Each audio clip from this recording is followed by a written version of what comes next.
Did you know that Oliver and Company went head to head on the same weekend as Land Before Time? Disney had big competition with Don Bluth's animation company to see who could gross more in the box office. And did you know this was the first film greenlit and produced from start to finish by Eisner and Katzenberg, and this film set up the Renaissance era? Come find out more in 100 Facts about Oliver and Company.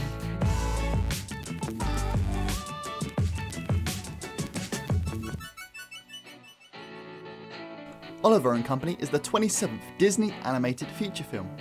Oliver was released in 1988 and is one of the few Disney films that is set in the year it was released in. The film is based on Charles Dickens' classic novel Oliver Twist. Michael Eisner was now the CEO and Jeffery Katzenberg was the president of the film division. Jeffery Katzenberg was put in charge of revitalising the animated feature films after the recent films were not as successful as the early Disney movies. Katzenberg had already made his mark on the two films that were in development at the time, which were The Black Cauldron and The Great Mouse Detective. When The Great Mouse Detective was released, it had good reviews and made the company money, but there was another animation studio in town.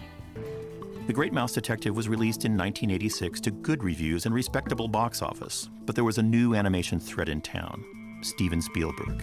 Steven loved the films of Walt Disney, so he jumped into the game, teaming up with none other than Don Bluth, the animator who kicked us when we were down.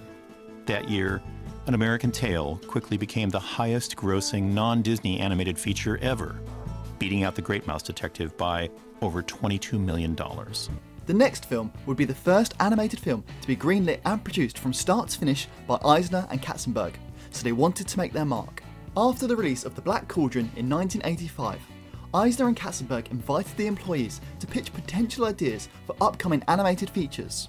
This was called The Gong Show. Anyone could pitch for The Gong Show. This became the place for artists to propose their ideas in hopes of it becoming a film. One thing that helped spark The Gong Show was the fact that Pinocchio was released on the brand new medium called VHS. Remember when that was a thing? Pinocchio was the first classic film to release and made a huge amount of money for Disney. This enticed them to have more content to release on VHS. Pinocchio went out as a trial balloon and made millions. It was like a license to print money since there were no costs for the old titles, but that immediately upped the ante to get more titles into the pipeline. So to find these new titles, anybody, artists, secretaries, janitors, could come in and pitch their ideas in a gong show. Some ideas like Pocahontas were greenlit from a single drawing and a title. Others like Little Mermaid were gonged at first because it was too much like Splash, but came back later, and there were all sorts of projects being greenlit. A sequel idea called Rescuers Down Under, set in Australia, Prince and the Pauper starring Mickey Mouse, and an old shelved project that Walt Disney himself considered back in the 1940s, Beauty and the Beast. Ron Clements and John Musker pitched The Little Mermaid and Treasure Island in Space, two films they would go on to make, although Treasure Island in Space took a long time to convince Disney to make.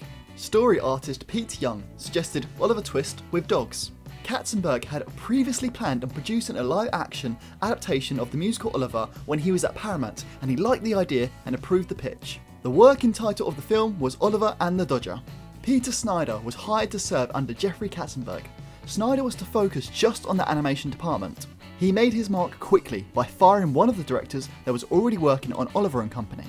The times of Disney being a small family-owned business were over now. There was now a corporate feel throughout Disney. It was cutthroat, and story ideas and drawings were often completed lots of times until they were perfect. When I first got there, Oliver and Company was being made.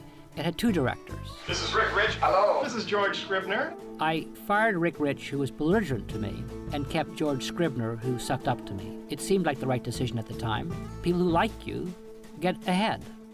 Peter brought his theatrical background to the animation business. He demanded that filmmakers pick their own teams based on talent and who they wanted to work with, not on some form of institutional seniority. If you didn't have a strong point of view, you disappeared.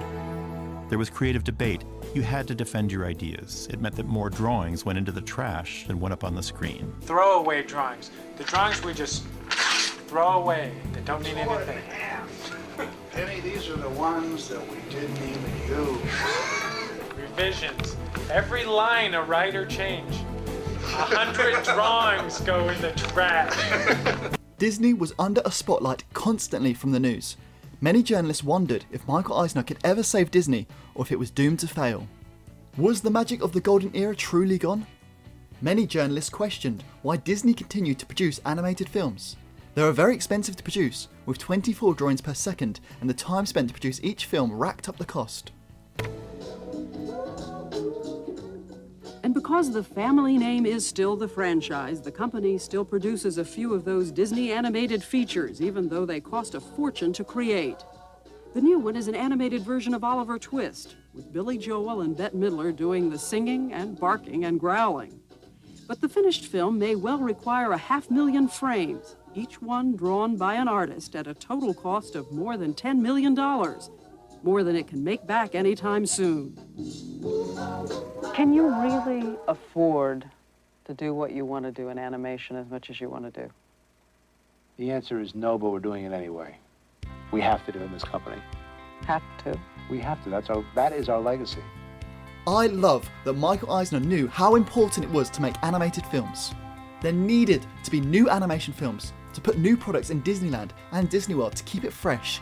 He knew that without them, the Disneyland becomes nothing more than a museum looking at the past rather than pushing it into the future.